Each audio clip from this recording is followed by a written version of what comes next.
आपका स्वागत है। नजर डालते अच्छी सुर्खियों पर। दीघा के अनधिकृत इमारत पर कार्रवाई जारी, अभी तक 4 इमारत पर कार्रवाई। तुवर दाल आम जनता के बजट के बाहर, अकाल परिस्थिति की वजह से तुवर दाल के दाम 200 रुपयों तक पहुंच गए हैं। HDFC होम लोन ग्राहकों को दिलासा, ब्याज दाम में 0.25% की कटौती। बिजली गिरकर मौत हुए लोगों के रिश्तेदारों को 4 लाख रुपयों की मदद, 24 घंटे में मदद देने के एकनाथ खड़से इनके आदेश। दीघा में नागरिक समस्या का बढ़ता प्रमाण, रहवासियों में नाराजगी का वातावरण। दाभोल प्रकल्प फिर से कार्यान्वित, 1 नवंबर से बिजली निर्मित। नवी मुंबई के दीघा इलाके में अनधिकृत इमारत पर कार्रवाई लगातार दूसरे दिन भी जारी है। अभी तक 4 इमारत पर अतिक्रमण की कार्रवाई की गई है।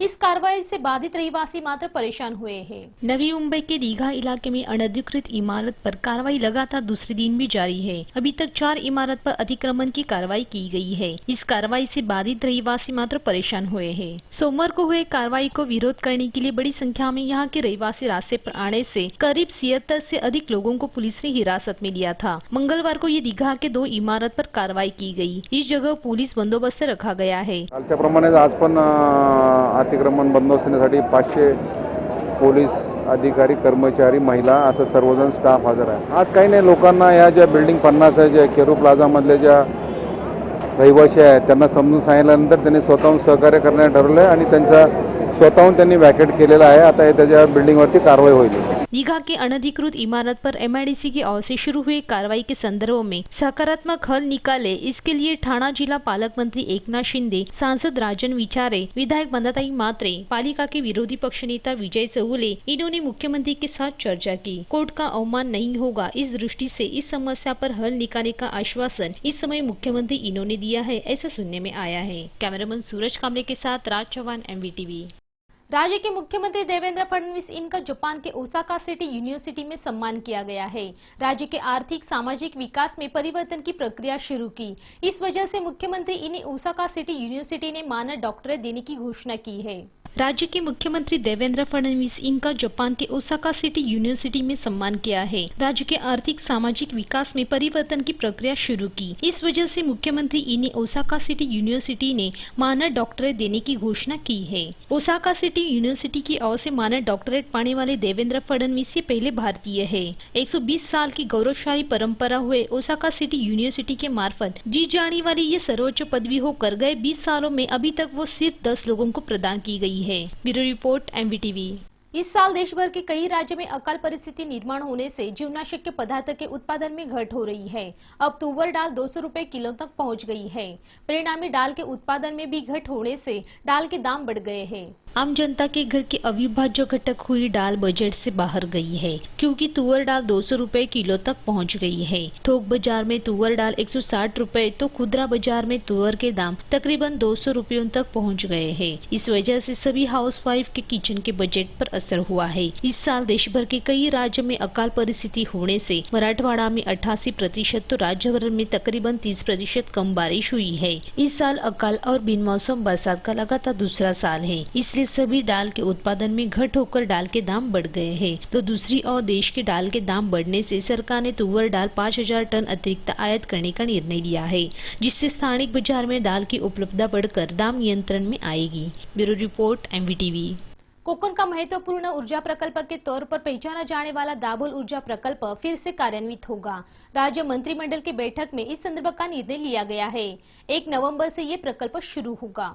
कोकण का महत्वपूर्ण ऊर्जा प्रकल्प के तौर पर पहचाना जाने वाला दाभोल ऊर्जा प्रकल्प अब फिर से कार्यान्वित होगा। 12,000 करोड़ रुपयों के इस प्रकल्प का विभाजन करके रत्नागिरी पावर कंपनी और रत्नागिरी LPG कंपनी, इन 2 नए कंपनी की घोषणा की गई है। राज्य मंत्रिमंडल की बैठक में इस संदर्भ का निर्णय लिया गया है। इस प्रकल्प के लिए राज्य सरकार सर्वतोपरि सहकार्य करेगी। 2 कंपनियों में से रत्नागिरी पावर कंपनी से सिर्फ बिजली निर्मित होगी और रत्नागिरी LPG कंपनी सिर्फ गैस पूर्ति करेगी। 1 नवंबर से ये प्रकल्प फिर से शुरू होगा। दिवाली के पहले ही सरकार ने भेंट दी है। इस प्रकल्प से 500 मेगावाट बिजली निर्मित होगी। Bureau report, MVTV। बिजली गिरकर मौत हुए लोगों के रिश्तेदारों को प्रति 4 लाख रुपयों की मदद दी जाएगी। राज्य मंत्रिमंडल ने लिए निर्णय की जानकारी मदद और पुनर्वसन मंत्री एकनाथ खड़से इन्होंने दी है। बिजली गिरकर मौत हुए लोगों के रिश्तेदारों को प्रति 4 लाख की मदद दी जाएगी। राज्य मंत्रिमंडल ने दिए निर्णय की जानकारी मदद और पुनर्वसन मंत्री एकनाथ खड़से इन्होंने दी। महत्वपूर्ण यह है कि पोस्टमार्टम के अहवाल आने के बाद 24 घंटों के अंदर यह मदद देने के आदेश खड़से इन्होंने दिए हैं। राज्य में 1 जून से अभी तक 69 लोगों की बिजली गिरने से मौत हुई, इसलिए अब इन सभी के रिश्तेदारों को प्रति 4 लाख की मदद दी जाएगी। इसके अलावा बिजली गिरकर किसानों के जानवरों की भी मृत्यु हुई है। इस बारे में भी सरकार ने मदद जाहिर की है। बैल जैसे बड़े जानवरों के लिए 30,000 रूपए, गधा ऊंट के लिए 15,000 और बकरी और भेड़ियों के लिए 3,500 रुपयों की मदद जाहिर की है। Bureau report MVTV। दीघा के गणपतिपाड़ा इलाके में रहने वाले रहिवासियों को अनेक नागरिक समस्या सता रही है, इसलिए दीघा वासियों में नाराजगी का वातावरण निर्माण होकर पालिका प्रशासन ने इस समस्या की ओर ध्यान दे ऐसी मांग इन्होंने की है। दीघा के प्रभाग क्रमांक 2 गणपतिपाड़ा इलाके में रहने वाले रहिवासियों को विविध नागरिक समस्या सता रही है। खुले और अस्वच्छ गटर, खुले डीपी बॉक्स और बिजली तार, बढ़ती बीमारियां, मच्छर का बढ़ता प्रमाण, ऐसे अनेक समस्या इस इलाके में है। इन खुले बिजली तार की वजह से दुर्घटना होती है, इसलिए दीघा वासियों में नाराजगी निर्माण हुई है। इथे उघडे गटार आहेत, कोणी याच्याकडे फवारणी वगैरे करत नाही वेळेवरती, त्यामुळे मग डासांचा फैलाव जास्ती झालेला आहे। आणि मी स्वतः आजारी होते, आता मी 4 दिवस दीघा हॉस्पिटलमध्ये ॲडमिट होते। 20-25 हजार रुपये मला खर्च झालेला आहे। आणि शिवाय उघड्या वायरी येते इलेक्ट्रॉनिकच्या, त्याच्याकडे कोण लक्ष देत नाहीये। कारण की वायर बघाल ना तर तुम्ही अशा हाताने पकडाल ना तर ती तुमच्या हातात आहे, आणि वायर नाही ती कॅबल आहेत। कॅबल या खालतून असायला पाहिजे, कॅबल वरतून गेल्यात त्या पण बघा इथे एवढ्या खालती एवढ्या हातावर। वर्ष झालं गटर काढायला आमच्या तिथे पाठीमागे आहे ना, येतच नाही। आणि तिथे आमच्या दारासमोरच त्यांनी हे ठेवलेले आहे गटरीला, तिथे मच्छर भरपूर होतात। ओपन म्हणजे लाद्या टाकले पण साइडने ओपनच आहे। कैमरामैन सूरज कामले के साथ राज चौहान, MVTV। HDFC ने सोमवार को अपने कर्ज के ब्याज दाम में 0.25% की कटौती की है, इसलिए होम लोन का ब्याज दाम 9.65% हुआ है। इस वजह से होम लोन का भी हफ्ता भी सस्ता होगा। HDFC ने सोमवार को अपने कर्ज के ब्याज दाम में 0.25% की कटौती की है, इसलिए होम लोन का ब्याज दाम 9.65% हुआ है। इस वजह से होम लोन का हफ्ता भी सस्ता होगा। नए ग्राहकों के लिए HDFC ने होम लोन के लिए 9.65% ब्याज दाम किया है, तो महिला कर्जदार के लिए 9.60% ब्याज दाम किया है।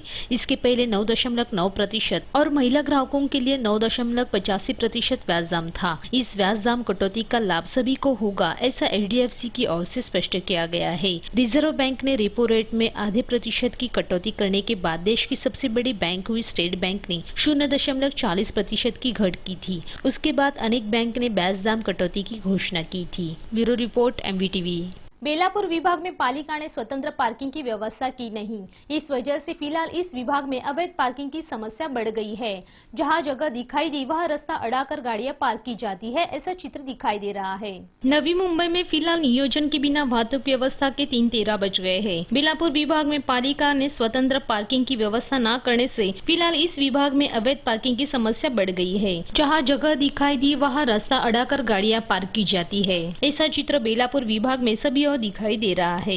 CBD सेक्टर 11 यहाँ के स्टार होटल के नजदीक भी इसी प्रकार में अवैध पार्किंग की जा रही है। इस जगह विविध कार्यालय होकर इन कार्यालय में जाने वाले कर्मचारी इस इलाके में बेधड़क अपने वाहन पार्क करते हैं। इस वजह से वाहतुक समस्या होती है। वाहतुक व्यवस्था का नियोजन न होने से ये चित्र सभी और दिखाई दिया है। प्रणीत कापसे, MVTV। भागदौड़ भरे जीवन में हर एक को वीकेंड की आस लगी रहती है। वीकेंड के दिन काम का तनाव दूर करने के लिए कुछ खास करने का प्रयास करते हैं। ऐसे लोगों के लिए खुशखबर है। 2016 को तकरीबन 7 सार्वजनिक छुट्टियां सोमवार को आई है। इस वजह से अगले साल की वीकेंड प्लानिंग जोरदार होगी, इसमें कोई आशंका नहीं। भागदौड़ भरे जीवन में हर एक को वीकेंड की आस लगी रहती है। वीकेंड के दिन काम का तनाव दूर होने के लिए कुछ खास करने के लिए प्रयास करते हैं। ऐसे लोगों के लिए एक खुशखबर है। 2016 को तकरीबन 7 सार्वजनिक छुट्टियां सोमवार को आई है। इस वजह से अगले साल की वीकेंड प्लानिंग जोरदार होगी, इसमें कोई आशंका नहीं। नए साल के 2016 के कैलेंडर की तैयारी पूरी हुई है। अगले साल 2016 में तकरीबन 7 छुट्टियां सोमवार को यानी रविवार को जोड़कर आ रही है, तो 4 छुट्टियां रविवार को है। नए साल में 2016 में Holi, Good Friday, doctor Ambedkar Jayanti, Shri Ram Navami, Dussehra और मुहर्रम ये छुट्टियां रविवार को जोड़कर आई है। महाशिवरात्रि सोमवार 7 मार्च, स्वतंत्र दिन सोमवार 15 अगस्त, गणेश चतुर्थी सोमवार 5 सितंबर, बकरी ईद सोमवार 12 सितंबर, दिवाली बलि प्रतिपदा सोमवार 31 अक्टूबर, गुरु नानक जयंती सोमवार 14 नवंबर, ईद ई मिलाद सोमवार 12 दिसंबर को है। इस वजह से वीकेंड की जोरदार प्लानिंग होगी, ये निश्चित है। Bureau report MVTV। घनसोली में NMMT का आदर्श डेपो बनाने का काम तेजी से शुरू है। मार्च 2016 तक ये डेपो शुरू करने का प्रशासन का प्रयास है। इस डेपो की वजह से तुर्बा और आसुड़गांव डेपो के काम का तनाव कम होने में मदद होगी।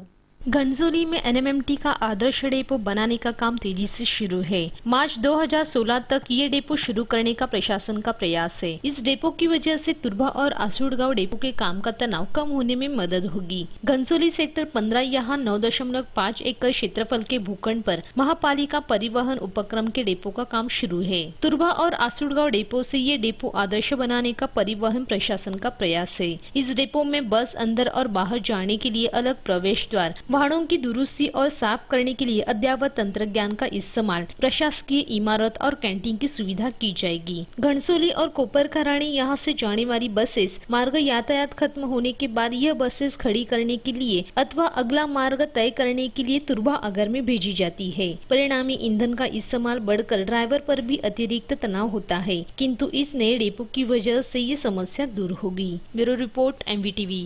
MVTV न्यूज चैनल की खबरें आप YouTube पर भी देख सकते हैं media.mvtv इस लिंक के जरिए, या आप हमें 27571494 इस दूरध्वनि क्रमांक पर भी संपर्क कर सकते हैं, या प्रतिक्रिया के लिए mvtvnews@gmail.com इस ईमेल ID पर भेज दे सकते हैं। आज के समाचार में इतना ही, फिर मिलते अगले समाचार में, तब तक के लिए नमस्कार।